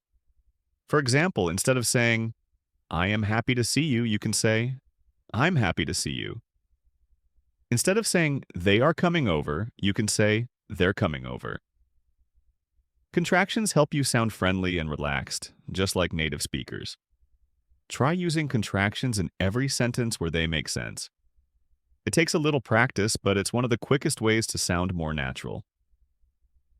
Another quick tip is to use simple words. Often people learning English think they need to use big or complicated words. But native speakers use simple words most of the time, especially in casual conversation. Instead of saying, I would like to request some assistance, and you can just say, can you help me? Instead of, I am currently engaged in studying English, you can say, I'm studying English. Simple words make sentences clear and easy to understand. Plus, they make you sound more like a native speaker. Remember, less is more. Simple words are powerful, especially when you're speaking. Next, let's talk about gonna and wanna. These are informal ways of saying going to and want to. Native speakers use these words in casual conversations all the time. Instead of saying, I am going to watch a movie, you can say, I'm going to watch a movie. Instead of saying, I want to go to the park, you can say, I want to go to the park. These shortcuts help your sentences flow better and sound more relaxed. Just remember, these are informal, so you should only use them in casual situations. In formal writing, stick to going to and want to. But for conversations, gonna and wanna are great for sounding more like a native. Let's talk about phrasal verbs. Phrasal verbs are verbs combined with small words like up, down, out, or off. These are very common in English, especially in everyday conversation. For example, instead of saying, I will return the money to you, you can say, I'll pay you back. Instead of saying, I will start the project, you can say, I'll start up the project. Phrasal verbs make your sentences sound natural and conversational. They may seem confusing at first, but once you learn a few, you'll find that they're actually very useful. Some common phrasal verbs are look up, give up, find out, turn off, and take out. Practice using these, and you'll notice a big difference in how you sound. A great tip is to use active voice instead of passive voice. Passive voice sounds more formal and can make sentences feel long and confusing. In active voice, the subject of the sentence does the action. For example, instead of saying, the homework was completed by me, you can say, I completed the homework. It's simpler and easier to understand. Native speakers mostly use active voice because it makes sentences clear and direct. So, whenever possible, try to use active voice. It's a small change, but it makes your English sound stronger and more confident. Now, let's talk about avoiding too many I statements. If you start every sentence with I, it can sound repetitive. Native speakers often mix up their sentences to avoid this. For example, instead of saying, I think it's going to rain, you can say, looks like it's going to rain. Instead of saying, I feel tired today, you can say, today feels tiring. This makes your sentences more interesting and sounds less repetitive. Mixing up your sentences can make you sound more natural, just like a native speaker. Using short responses is another way to sound more fluent. Instead of repeating the entire sentence, native speakers often give short answers. For example, if someone says, are you coming to the party? Instead of saying, yes, I am coming to the party, you can just say, yeah, I am, or yes, I'll be there. Short answers make conversations feel smooth and natural, so don't worry about always giving long answers. Short responses are just as good, and they sound more fluent. Here's another useful tip. When you want to emphasize something, use so or really. Native speakers often say things like, it's so hot today, instead of, it's very hot today, or I really like this song, instead of, I like this song a lot. Using so or really makes your sentences sound more natural. It also shows your emotions more, which is common in everyday English. So next time, try saying so or really to sound more like a native speaker. Let's talk about using questions to keep conversations going. Native speakers often use short questions to keep the conversation natural and friendly. For example, if someone says, I'm going on a trip, you can ask, oh, where to? Or really? When? These small questions show you're interested and help the conversation flow. Another example is if someone says, I saw a great movie, you can ask, what movie? Or, did you like it? Asking small questions makes conversations feel lively and natural. Another helpful tip is using just in your sentences. Native speakers use just to make sentences sound softer or less direct. For example, instead of saying, I wanted to check if you're free, you can say, I just wanted to check if you're free. Or instead of, I'm saying this is better, you can say, I'm just saying this is better. Adding just makes your sentences sound more polite and friendly, which helps you sound more natural. Native speakers also often use kind of or sort of when they want to sound less direct or make a point softly. For example, instead of saying, I think it's too cold, you can say, I think it's kind of cold. Or instead of, this is difficult, you can say, this is sort of difficult. Using kind of or sort of makes your sentences sound more casual and friendly. These words show that you're not being too strong or direct, which makes you sound more like a native. Now, let's talk about using you know in conversations. Native speakers often add you know to their sentences to make them feel more relaxed and friendly. For example, instead of saying, I think this place is nice, you can say, I think this place is nice, you know? Or instead of, I like this food, say, I like this food, you know? Using you know is like inviting the listener to agree or understand. It makes your conversation sound more engaging and natural. Another tip is to use actually when you want to correct something or add new information. Native speakers use actually a lot in conversations.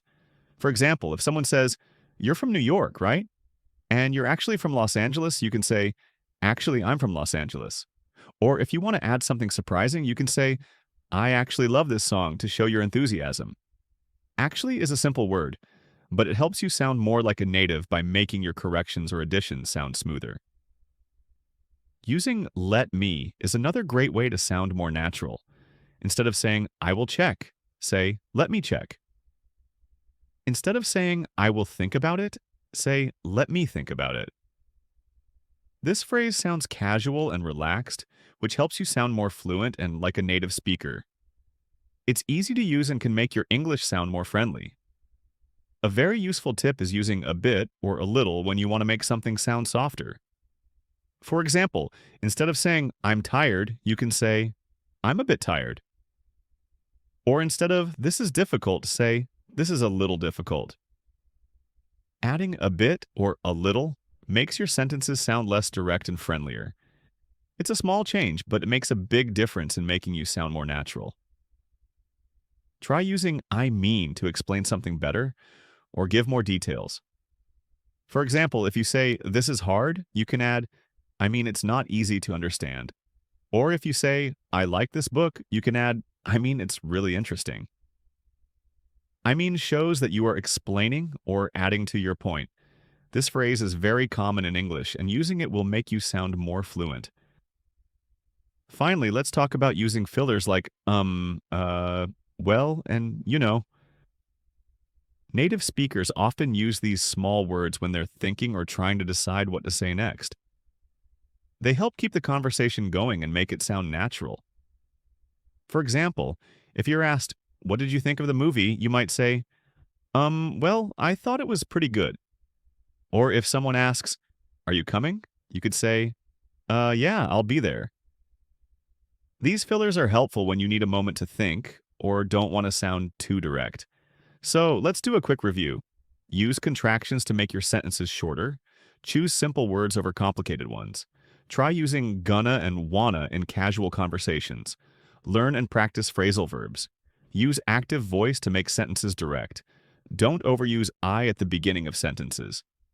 Use short responses when possible. Add so or really for emphasis. Ask small questions to keep conversations going.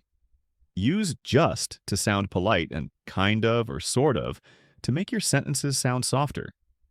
Add you know to engage the listener. Use actually to correct or add information. Try using let me for a natural flow.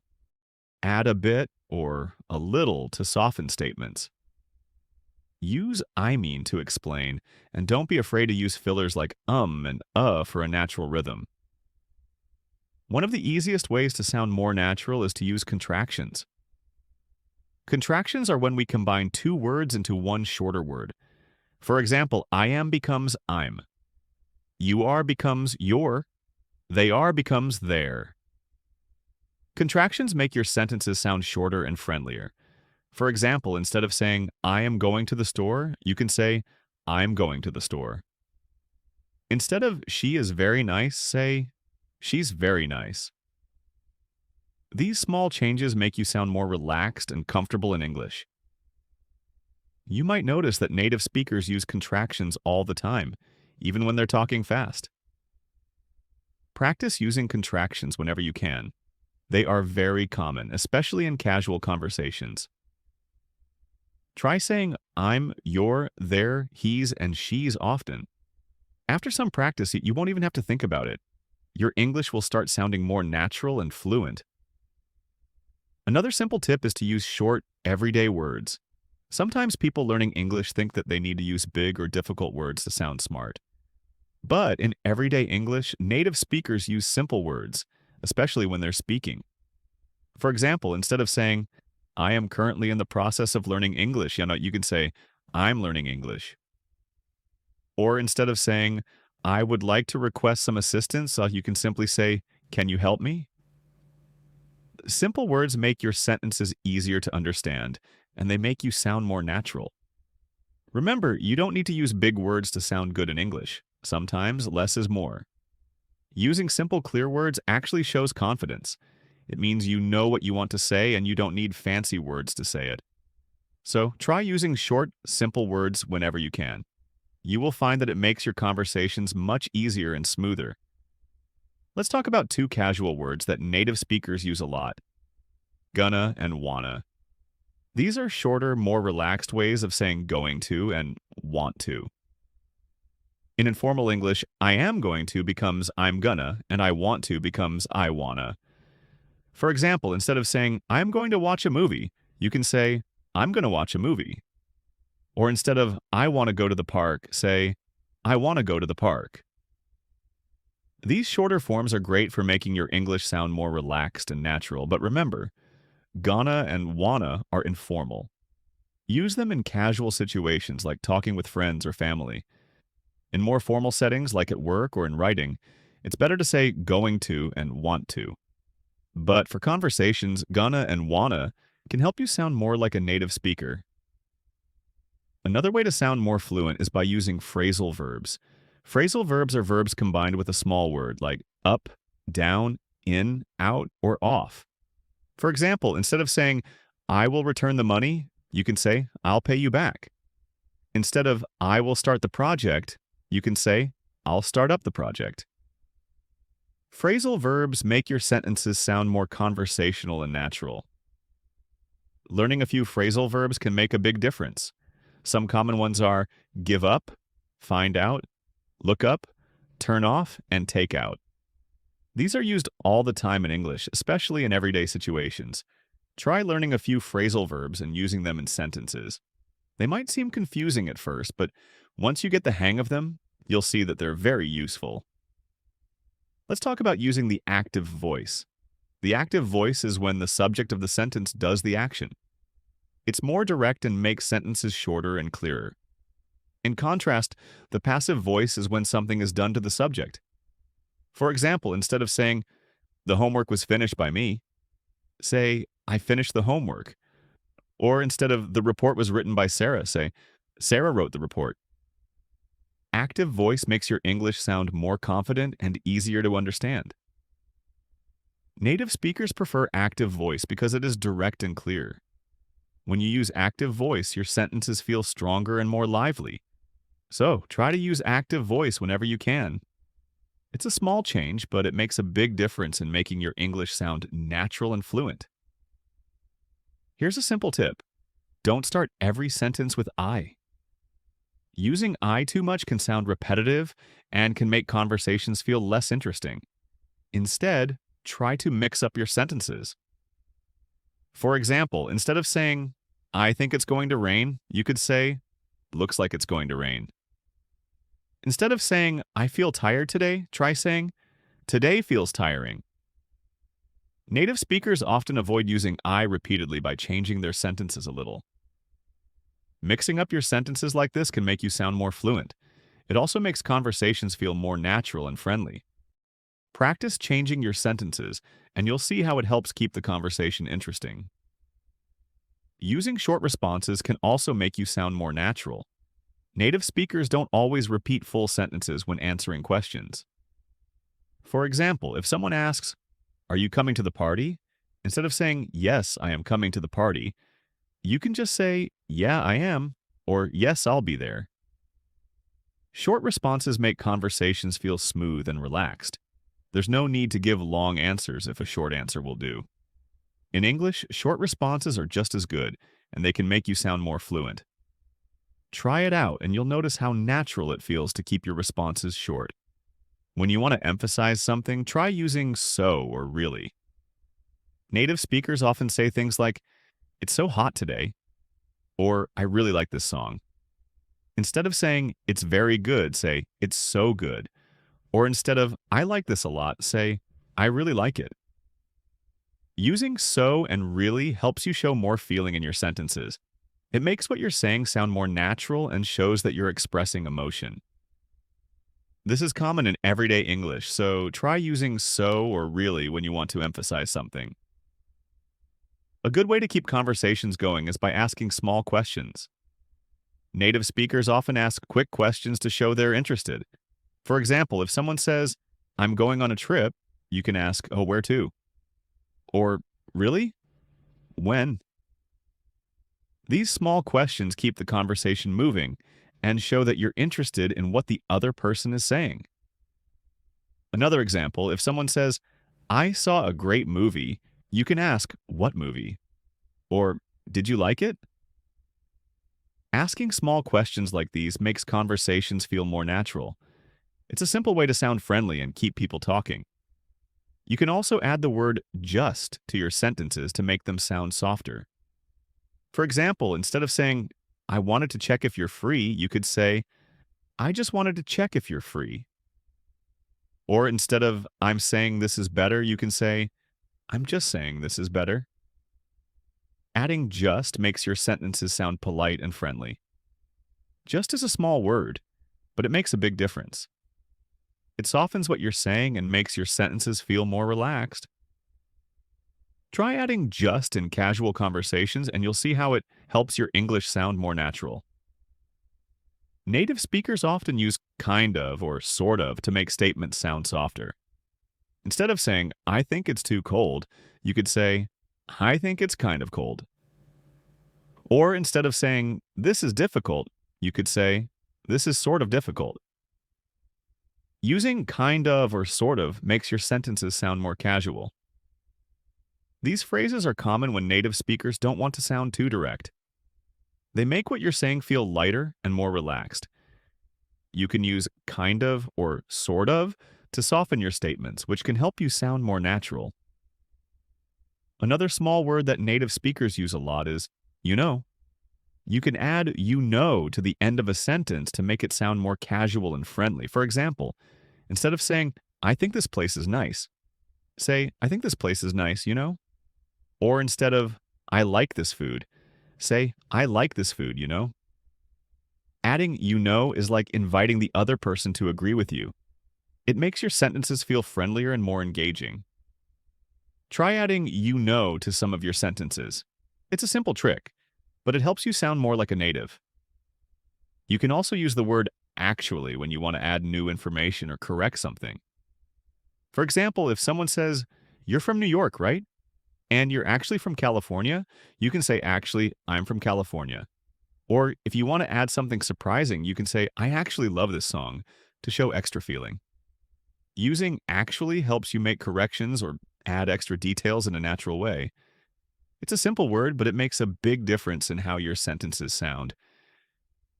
Try using "let me" when you want to sound friendly and relaxed. For example, instead of saying, "I will check," say, "Let me check." Or instead of, "I will think about it," say, "Let me think about it." Using let me makes your sentences sound more conversational. This is a small change, but it can make your English sound more natural. Native speakers use let me often when they're speaking, so try adding it to some of your sentences. It makes you sound more fluent and comfortable in English. Another good tip is to use a bit or a little when you want to make something sound softer. For example, instead of saying, I'm tired, say, I'm a bit tired. Or instead of saying, this is difficult, say, this is a little difficult. Adding a bit or a little softens your statements. It makes them feel less direct and more polite. Native speakers use these phrases all the time to keep conversations friendly and light. If you want to explain something, try using I mean. For example, if you say, this is hard, you can add, I mean, it's not easy to understand. Or if you say, I like this book, you can add, I mean, it's really interesting. Using I mean shows that you're explaining or adding something. This phrase is very common in English, and it helps you sound more fluent. Lastly, don't be afraid to use small words like well, and you know. Native speakers often use these words when they're thinking or need a moment. For example, if someone asks, what did you think of the movie? You might say, well, I thought it was pretty good. Or if someone asks, are you coming? You could say, yeah, I'll be there. These fillers make your English sound natural and relaxed. They give you time to think and keep the conversation going. So, let's go over these tips one more time. Use contractions, choose simple words, try gonna and wanna in conversations, learn some phrasal verbs, use active voice, avoid starting every sentence with I, give short answers, use so or really for emphasis, ask small questions, add just to sound polite, use kind of or sort of to make statements softer. Try adding you know at the end of sentences. Use actually to add details. Try let me for a friendly tone. Use a bit or a little to soften statements. Say I mean to explain. And don't be afraid to use fillers like and Practice these tips and you'll see how much more natural your English sounds. Keep practicing and you'll feel more confident speaking. Thank you for watching, and I hope these tips make you feel more confident speaking English. Remember, practice makes perfect, so keep using these hacks in your conversations. Soon you'll see a big improvement in how natural your English sounds. If you enjoyed this video, please like, subscribe, and hit the bell icon so you don't miss any future tips. Happy practicing and see you next time.